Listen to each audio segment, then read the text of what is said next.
This is session number 17 of Bible Backgrounds. I'm Dr. John McMath. I'm joined by my friends in Italy and in the Philippines and here in the US.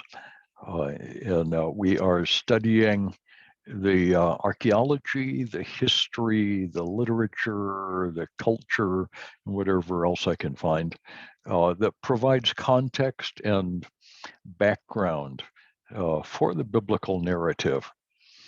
The point that we're always making is that anything that is true is related in innumerable ways to thousands of other details that are also true. A true story is always set against a complex background, and it has ties in various ways. Somebody was asking me not too long ago for evidence that Jesus ever lived. And frankly, there is so much that it can't be, it's hard to stack it up. And what she was looking for was a single engraved nameplate or something. And no, we don't have that.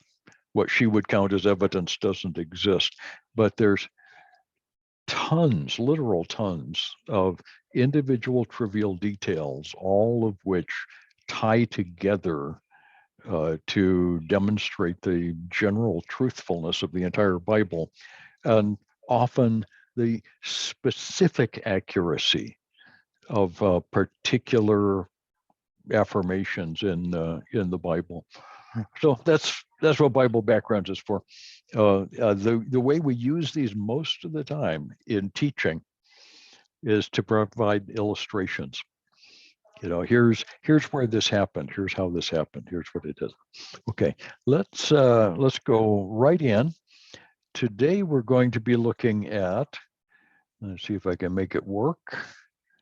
Yes, here we go. Whoop. There, hey, look at that. Today we're going to be starting off with architecture. Now, architecture is just buildings, okay? Buildings that exist or that did exist in biblical times. One of the most important things to recognize about the shift from the Old Testament to the New Testament is a different way of doing the economy and a different way of doing politics that's going to be going on in the New Testament world as opposed to the Old Testament world. In the Old Testament, there were certainly cities, and they were often very big cities, but they tend to be organized around the royal city. And so Nineveh is the place where the king lived, and everything was in Nineveh. And there were other cities in the Assyrian Empire, but they were minor, and most of them were vassal cities. They were minor kings who owed their allegiance to the Assyrian king. In most of the Old Testament era, cities had walls. So we're very familiar with the walled city all over the Old Testament world. In fact, we're so confident that that's what we'll find, that we look for the steep-sided, flat-top tells, because that's a giveaway. Here's a city with a wall. By New Testament times, cities, for the most part, did not have walls. The armies of Greece or of Rome provided the security, it provided the defense, and the defense was at a great distance, thousands of kilometers away from the city.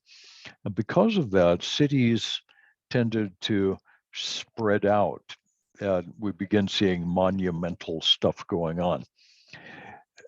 The philosophical, governmental emphasis of Greece from the time of Alexander the Great, and much more extensively of Rome, was to administer the empire out of urban centers, big cities.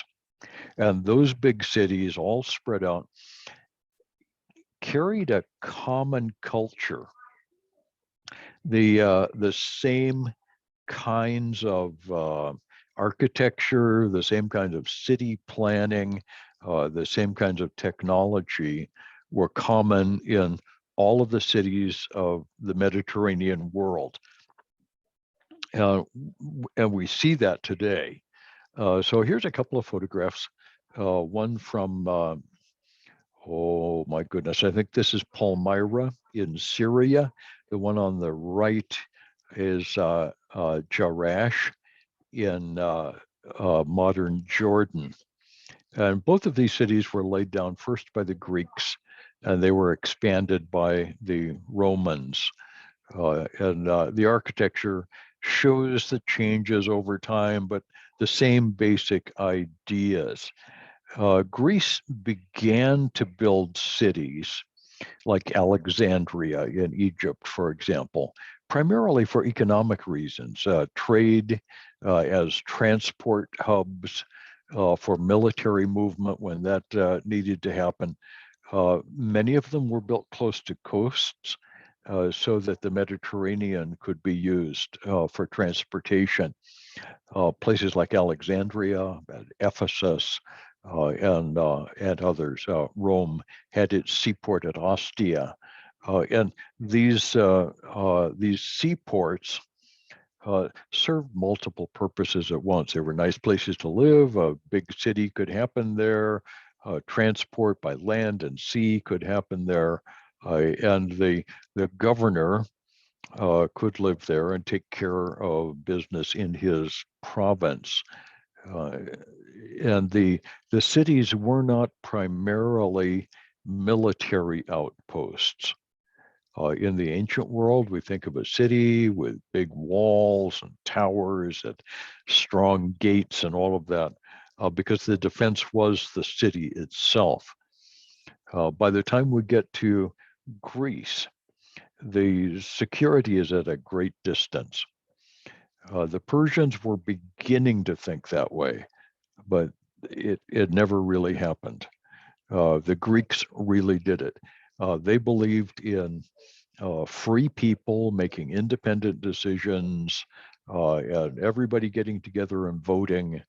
The Greeks had an idea of Western civilization, which is what we in the West still enjoy today.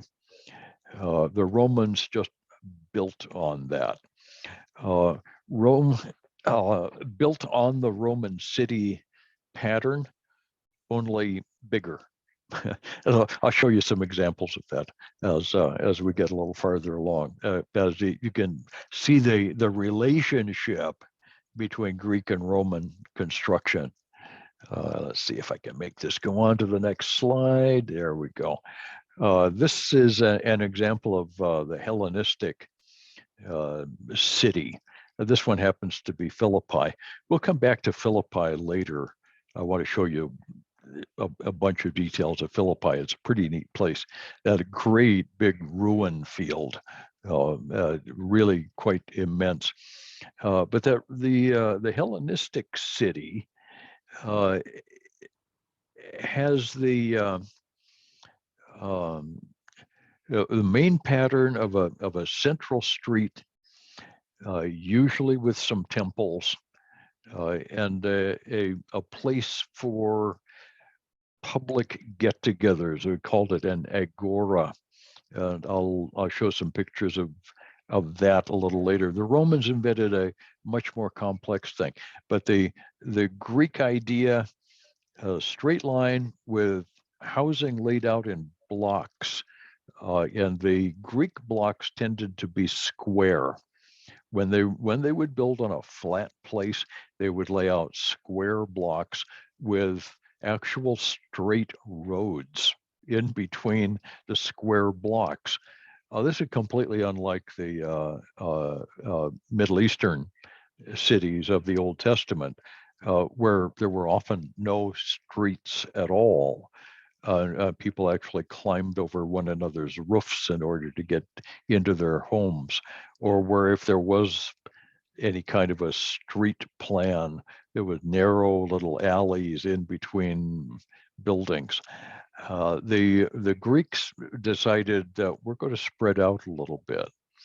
Uh, the the Greeks also began building monumental city architecture. And so you can see some pillars alongside the main road here in Philippi.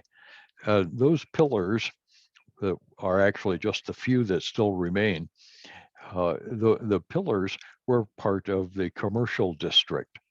And there were temples and shops and stuff on both sides of the street.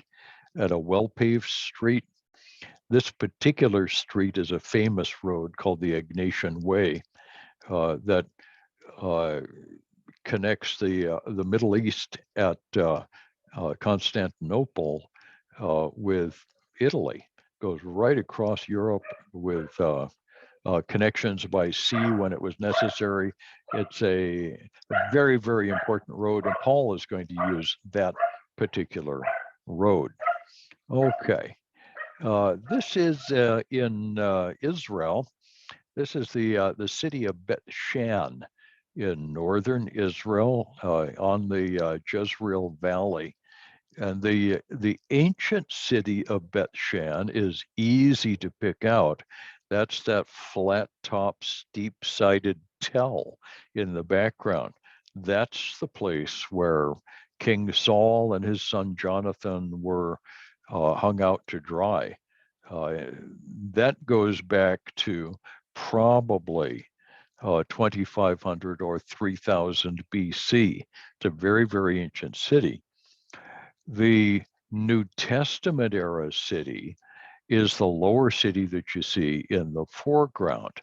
And we're looking right down the middle of town at the main street. We call it a cardo.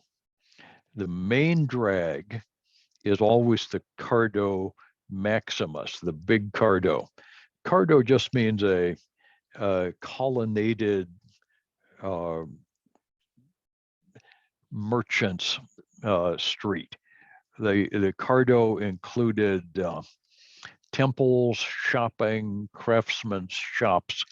It was the public district of town. To the left in this picture is an enormous spread of ruins that is the public bath. Off to the right in this picture is the theater district. These are all things that were added by the Romans.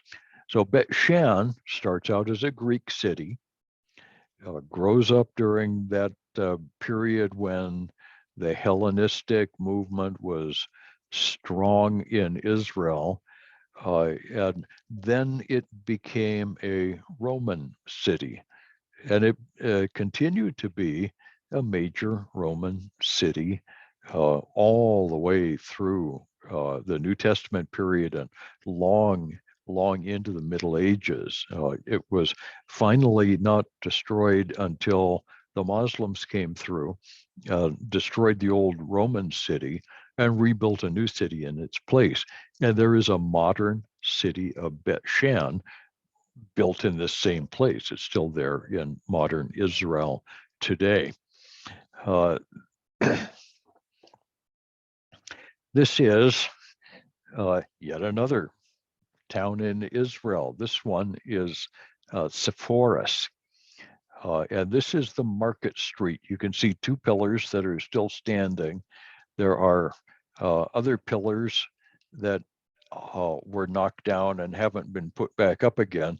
There was an earthquake about 700 AD that knocked down a lot of buildings in a lot of parts of the Mediterranean world. This is one of those places.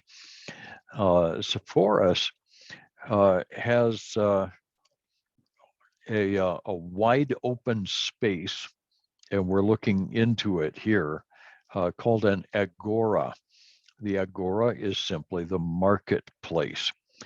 This particular agora was the main market town for, among a lot of other little villages, Nazareth. In New Testament times, this little town of Sepphoris was the market town for Joseph and Jesus. They probably visited this very market street regularly. Joseph may even have had a storefront here. In between the columns, in the midst of temples and permanent shops of various sorts, someone like a carpenter is more on the order of an all-purpose contractor like Joseph, could have set up a shop where he could meet with potential customers, make deals, make contracts, receive money, take it to the money changer or the banker. So this was the business district for the surrounding countryside. This was a very common setup in the Greek way of thinking.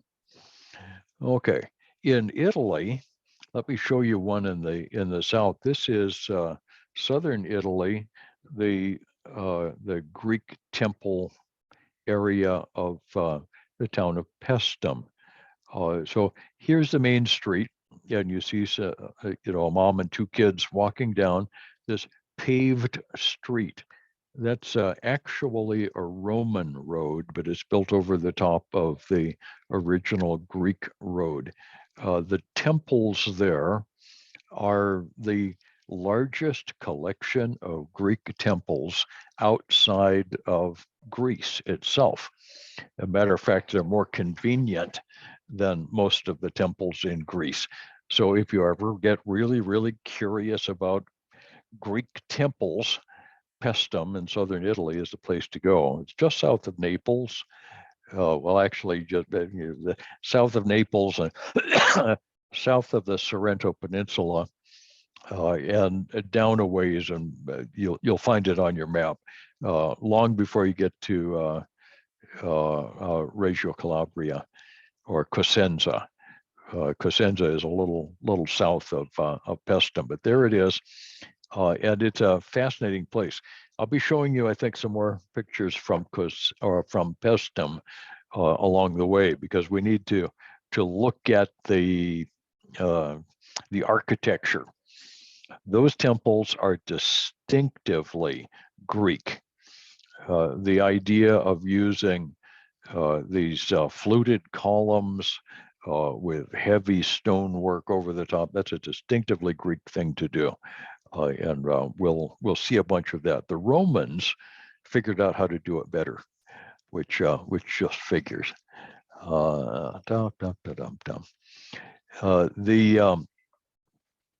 The main street was always drawn like with a ruler in a straight line. Matter of fact, there is a street in Damascus called Straight Street, the street called Straight, where Saul met with whatever his name was there in Damascus. The street called Street was the Cardo through the middle of Damascus. You'll always find one. Okay, let's go on. Pompeii is another real good example of Roman city layout. The Romans built a bigger sized block.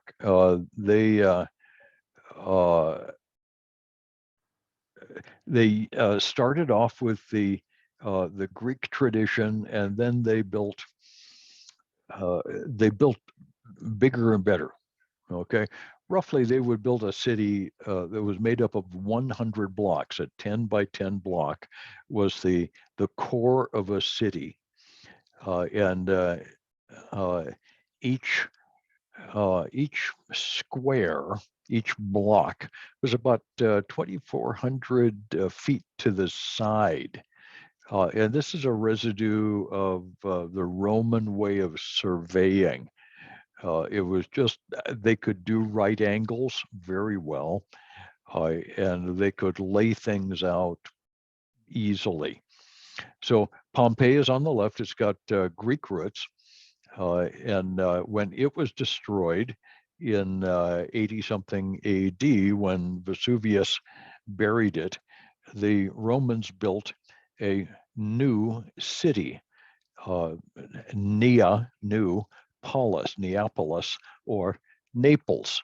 So the old city of Naples, which is just up the road from Pompeii, as you know, has streets laid out just like Pompeii did. Straight lines, narrow streets, laid out in squares. Even though Naples is built on hills, the streets go right up the hill, right down the hill. They don't change very much. And you'll notice that these old Roman streets are still the streets in the old part of Naples.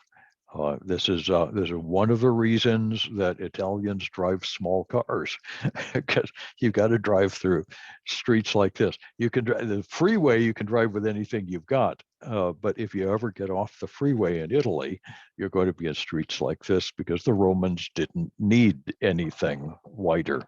This was plenty wide at the time. All right, now back to Israel. As we shift from the Greek city to the Roman city, the Romans often made things bigger.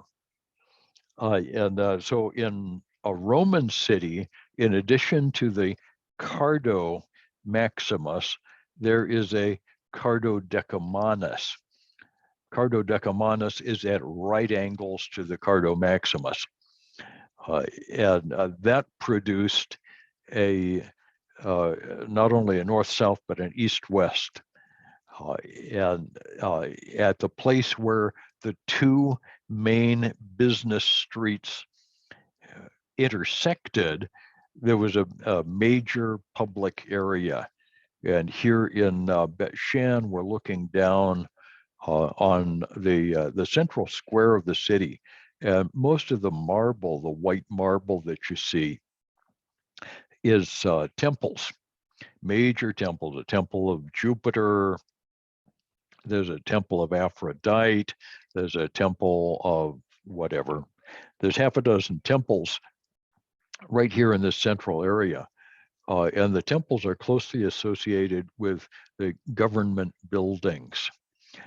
So government and temples all right smack in the middle of town.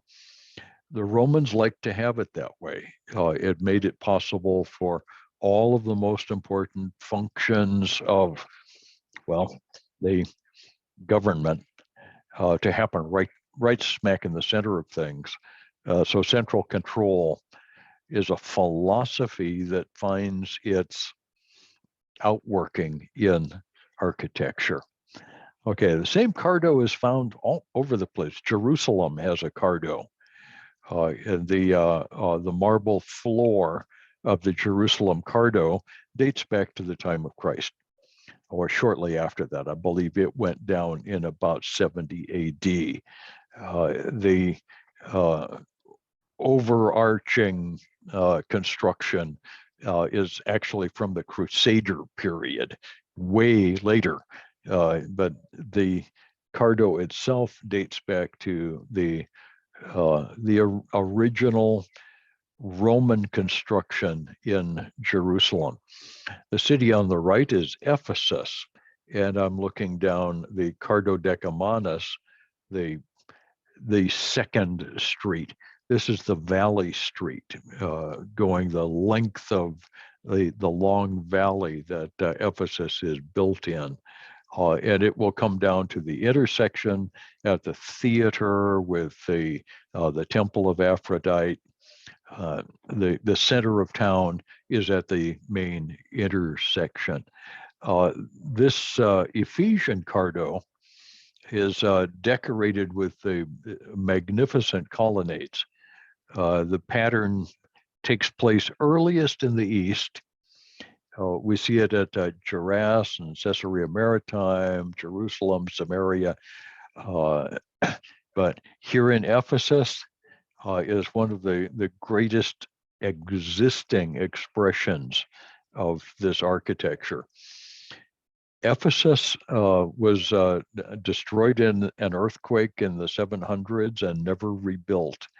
And once it was abandoned, the harbor had silted up prior to that, and there was no reason to rebuild at Ephesus. So what we see in Ephesus is not a modern city built over the top of an ancient city, which we find very frequently in other parts of the world. But Ephesus, we see the 7th century Ephesus as it had aged from Roman times. So fascinating thing. You'll notice that I've shown you Greco-Roman ruins in a wide variety of places. There are several thousand Roman cities that have been discovered all around the Mediterranean world.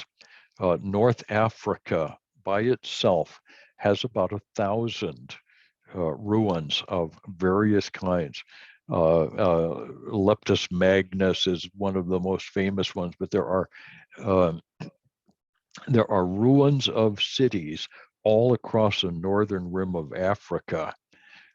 Those are particularly notable because there are so few modern cities to compete with them.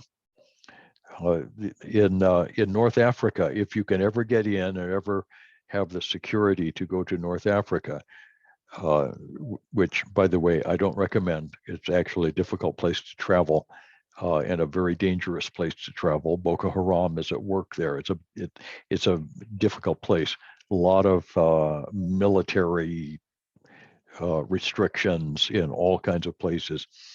But people who can travel there report that you'll be on a desert road, sand dunes for miles and miles, and suddenly come upon Roman ruins poking up out of the desert. And the guides have names for all of these. We know where they all are for the most part, but all of them died well over 1,000 years ago.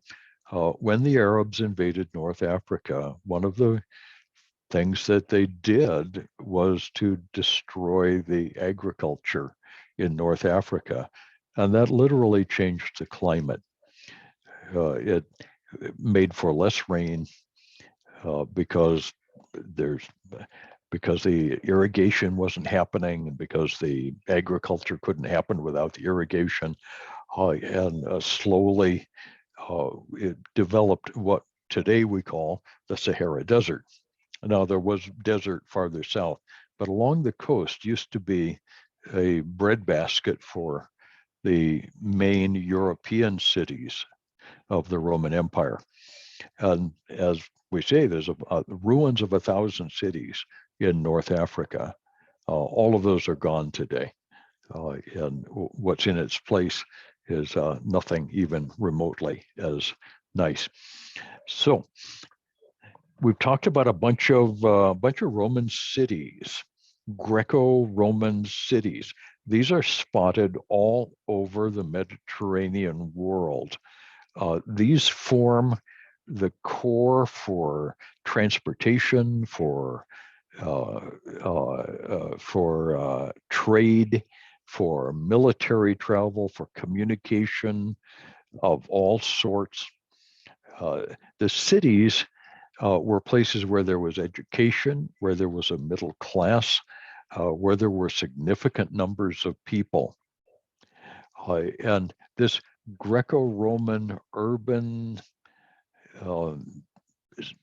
centrality to thinking came to its great climax in the Mediterranean world at the time of Christ. Uh, Something else that goes with that and is right next to it is the fact that the Romans insisted that the world would be at peace.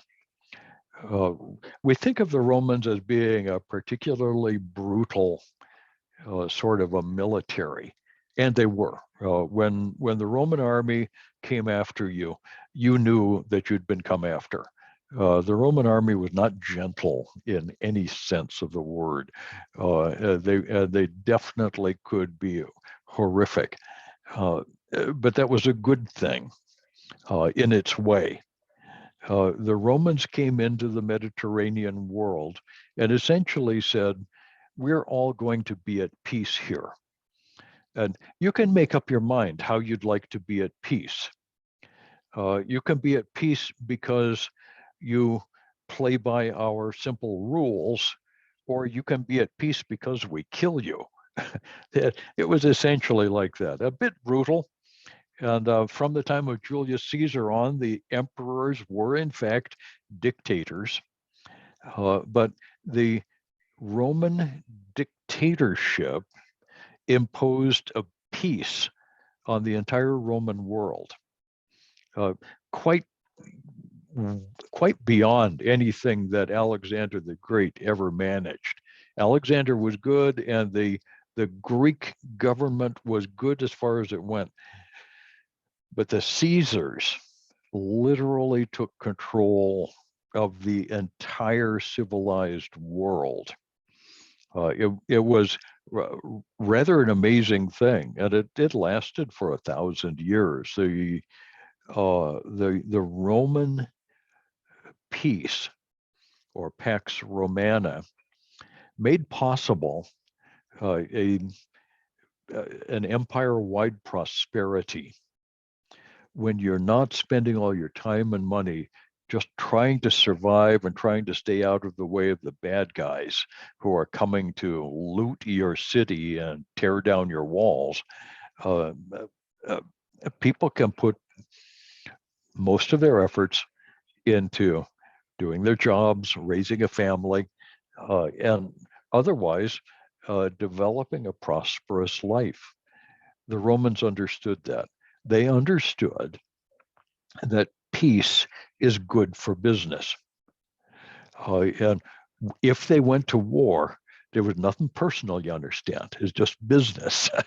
They want peace.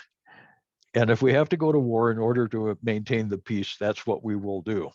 And it's a pragmatic and not always very moral idea, but it worked for the Romans. And where it has worked in the modern world, it still works. But it was exactly the right time. So you've got Roman cities and you've got the Roman peace at exactly the time that Jesus came to die for the sins of the world and send his apostles all over the Mediterranean world with the gospel. So the church was initially planted in urban areas in a Mediterranean world where transportation was easy and where everyone was at relative peace. This was a God-ordained moment in history that is really quite unusual. So as we read the New Testament, we're reading a story that is rare, which is unusual. Okay, let's look at some other structures that we typically see in Roman cities. This happens to be in Ostia, which is near the city of Rome. If you go to Rome today and you take a turn toward the west, you go down the road toward the airport. You'll find all the signs are pointing to Ostia, which is on the Mediterranean. It's a resort city with beaches and whatnot, and there isn't much to see there. So I wondered. This place is actually called Ostia Antica, or Old Ostia. And what you find in Ostia Antiqua is a well-planned Roman port city. And the ancient port was in the river. The Tiber River runs through Ostia. The ancient port was in the Tiber River estuary. Uh, and this city of Ostia was built to take advantage of that. Uh, the Roman city of Ostia was very well planned with major public areas for the business of the city. The Greek cities all had an agora or market area, which was often little more than a big public square with sometimes covered with marble and sometimes just whatever grew there. And people would come and set up their tents or shops or whatever, and then take them down and go home. The Romans built it larger. And so with Roman architecture, we begin to see the monumental public areas.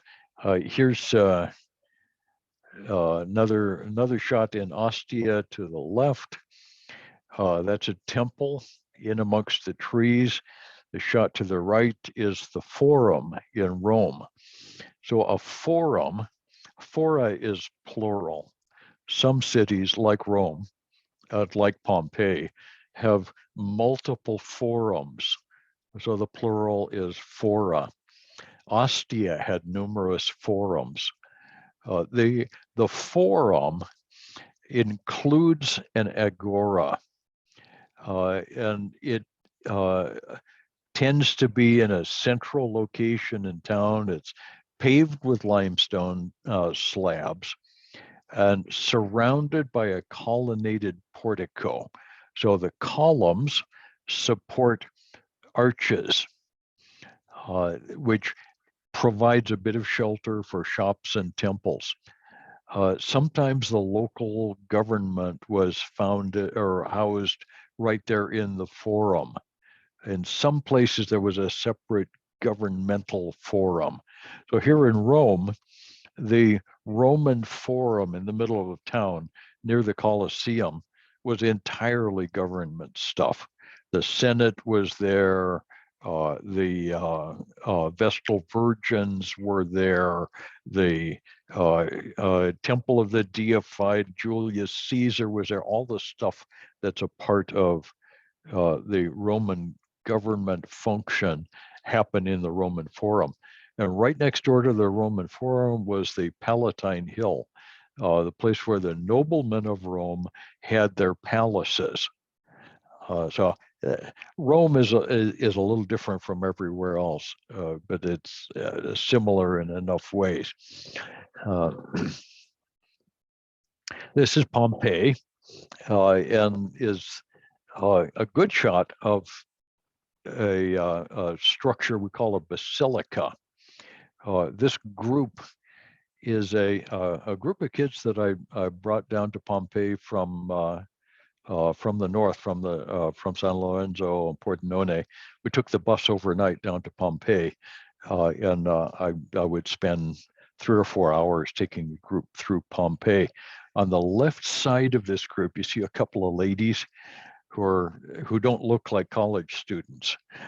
And I always found this interesting because as I would guide the college kids around Pompeii, I almost always got followers, just people who were not part of the group who would tag along around the outside just to listen to the story as I went through. At any rate, this is a basilica. It's a big shed kind of a building with stone columns. The characteristic basilica has 4 rows of columns in parallel with a roof built over the top of all of that with stone and then timber and then tile to give a roof. There were entrances along all 4 sides. So it was a large open to the air structure. Later on, church architecture, the earliest churches to be built after Constantine in 300 were basilica-shaped buildings because that's the architecture that was used. The same shape started out the church age. The basilica was used for all kinds of public things, sometimes for entertainment, usually for public meetings of any sort, often for business. If the government needed to have a meeting to have a vote about, whether or not to rebuild the fountain or whatever, it would happen in the basilica on one side of the forum. Also at Pompeii, and I'll show you some others too, the various kinds of water installations. The Greeks tended to use simple public facilities, usually next to the river. Houses in the Greek cities had no running water and they had no facilities for bathing. They simply didn't have anything. The Greeks understood that it was a good thing to get cleaned up once in a while. And so there were areas set aside for this near the river or a lake or whatever was convenient. It was very casual. The Romans took the idea of the public bath to literally an obscene level of grandeur. This is the interior of the Stabian bath at Pompeii. This is a steam room. And there's some details of this that are kind of fun. There were benches around the outside of the room. The steam would be pumped in open chambers underneath the concrete looking floor that you see. The heated steam came through there and came up through vents, and so the room would fill with steam. It would run up onto the ceiling and condense on the ceiling of the room. But you can see that there are channels carved into the stone ceiling. Well, actually, this is a concrete ceiling, but carved into the concrete ceiling so that water that condensed on the ceiling would drip down those channels and down the walls instead of dripping on the customers in the middle of the steam room. The oldest Roman baths that we see tended to be fairly complex. The Greeks would never have thought of it, but the Romans started building very, very complex things. This is in the city of Rome itself, the baths of Caracalla, shortly after the time of Christ. This was built. You can see some people and some cars in the middle distance. And those gigantic piles of brick in the background are the ruins of the baths of Caracalla. These things are absolutely gigantic. Let me show you another shot of this. And again, the people in this photograph are so small you can barely see them. All of this is built of brick. The originals would have multiple rooms. Usually, the baths included the usual water things. There would be a cold bath, a warm bath, a hot bath, a steam room.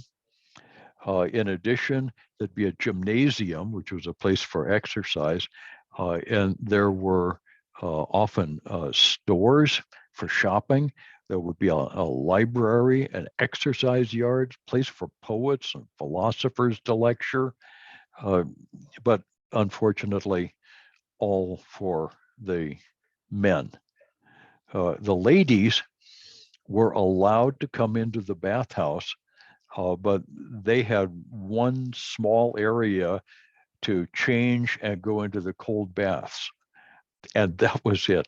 And sorry, ladies, I'm not making this up, and I don't mean to be cruel, but women were really discriminated against in the Roman system. The men had all the privileges, and it was spectacular. The baths of Caracalla were decorated with the most magnificent sculpture that anyone could afford. The Some of the pieces of the sculpture from these baths have ended up in the Farnese Museum in Rome and in the Farnese Room of the Naples Archaeological Museum. Um, Pieces like the Farnese Bowl, magnificent 3 or 4 or 5 times life-size statues of various gods and goddesses, absolutely magnificent sculpture, was decorating the bathhouse. And here we are, this would have been just one portion of that. They were gigantic, they were over the top lavish. If you have to wonder how much money it cost the Roman government to build a thing like this, then you obviously are not in a position to build one. The expenditure was lavish beyond imagination. During World War II, the United States did a thing called the Manhattan Project to build the first nuclear bombs, which was a terrible thing to have to do. But the infrastructure cost billions of dollars. That would be similar to the construction of the baths of Caracalla. It must have been an enormous cost. Okay, at the Israeli level, at the Jewish level, there was also a belief in baths. This is called a mikvah, and the plural is mikvot. So this one on the right is a mikvah from Qumran. Qumran is the place where the Essenes had their community, and they believed in ritual bathing. So you'll notice there are 2 stairways, one going down and the other one going up. And you go down into the water ritually impure, and you come up out of the water on the other side ritually pure. And the water has to be running.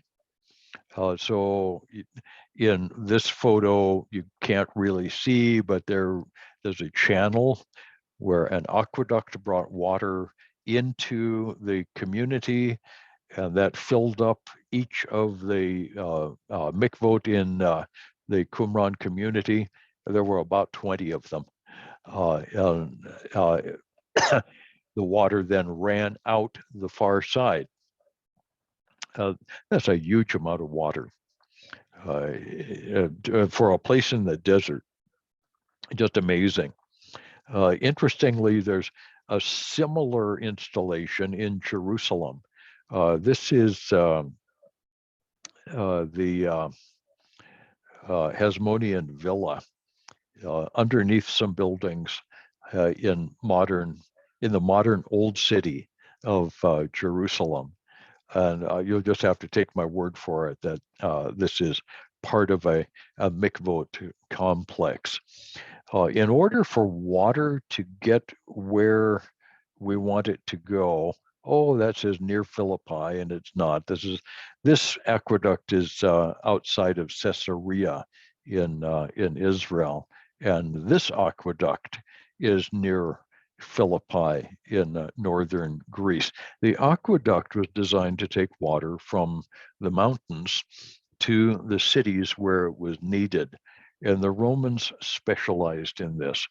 The Greeks tended to use whatever water was available naturally. And for that reason, their cities were relatively small. The Romans decided to do away with that limitation. And so their cities could get really, really, really big. The aqueducts carried enough water that a significant population could be supported. When you've got a big population, you also have to provide for recreation and for stuff to do. when you're not doing what you do. The Greeks understood this, and they invented the theater. Greek theater, Greek drama, is one of the great geniuses of Greek civilization. The Romans expanded on that. The Greek theater became one of the most important institutions in the Roman Empire by New Testament times. Every Greco-Roman city had at least one theater, sometimes many of them. There are many plays that are known to have been performed. We know that this was a very common thing, and there were a lot of different plays. The plays by Aeschylus and Sophocles and Euripides are the only ones that have survived. The oldest Greek theater that we know is the Theater of Dionysius in Athens, and it's very close to the Acropolis. I'm sorry I don't have a photograph of that one here. I'm just looking through my stuff. Nope, I don't. And it was built about 600 years before Christ. The Greek theater consisted of an orchestra, a place for the chorus to dance. So that the flat spot in the middle is called the orchestra. It included a theatron, which is a place for the spectators to sit. And it included a skene, which is a kind of stage where there might be scenery or a scaffold to hang a backdrop, something like that. So the spot where I'm standing is looking down on the skene area of this particular theater. Over beyond where my group is standing would be the orchestra, and then the theatron, the spectator area, is a semicircular area of seats. The main thing with the theatron is it's semicircular and is built into the side of a hill. The oldest Greek theaters were literally a hollowed out hillside, and people would simply sit on the grass right on the bare hillside. Over time, first probably wooden seats and then later stone seats were built. The semicircular sloped shape of the Greek theater often gave it marvelous acoustics. It isn't true that every Greek theater has perfect acoustics. Some of them are better than others. But it is definitely true in this theater at Caesarea, if you were to stand up in the top of the seating area and somebody was speaking from the orchestra area, you could hear them fine. The acoustics at Caesarea are very good. It isn't true everywhere. It kind of depends on what kind of condition they're in. But there are literally hundreds and hundreds of Greek theaters that are left in the world. The most important thing to characterize a Greek theater is that it was built directly into the hillside. Let me show you a picture. This is a Greek theater. It's actually an odium, a small theater instead of a large theater designed for slightly smaller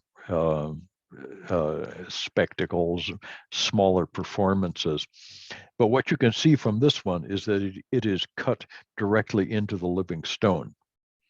The Greek theater is typically cut into the living hillside. And you're either sitting on the grass or steps for seats have been carved in. The Greek theater rarely has anything on the order of a structure.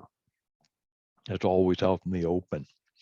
The Roman theater, on the other hand, is a built structure. Let me show you another odium. This one is at Delphi. And again, you can see it built right into the side of the hill. The Roman structure is going to be built up with architecture behind the scenes, lots of arches and concrete and pillars and the rest. So a theater like, let's see, let's back up here to Caesarea, is built on a level piece of ground near the ocean. There's no hillside at all. But a place like Sepphoris, this is a Greek theater built directly into the hillside. Here at Delphi in Greece, built directly into the hillside. Another kind of public thing is the circus. And we think of a circus and we think of elephants and clowns, but the word itself means a circuit for racing. And this is a circus at Delphi, and it's designed for chariot racing. It's long and thin. Sometimes called in Latin, it's sometimes called a hippodrome, or a place for horse racing. And the people would sit up in those stone benches and watch the spectacle. At Caesarea on the Mediterranean is another spot where there was in fact a circus. That long area on the right-hand side that looks like a beach isn't actually. That's the unexcavated area of the circus at Caesarea. This was built by the Romans. The greatest of all the public spectacle buildings was the amphitheater. An amphitheater is actually a round or oval-shaped theater. The theater was always a semicircle, but when you take the thing all the way in a circle and make it quite large, it becomes an amphitheater. In Rome, we call this the Flavian amphitheater because it was made by a Caesar named Flavius. And it's quite large. The amphitheaters are generally freestanding. They're made of concrete. They were designed by the Roman engineers specifically for gladiator fights and other kinds of violent games. The amphitheater in Rome could actually hold an entire sea battle. The central area could be filled up with water. Quite amazing. Some of the amphitheaters had underground passages for animals or for various fighters so that opponents could be placed unpredictably on the field. The amphitheater was an amazing piece of engineering, quite amazing.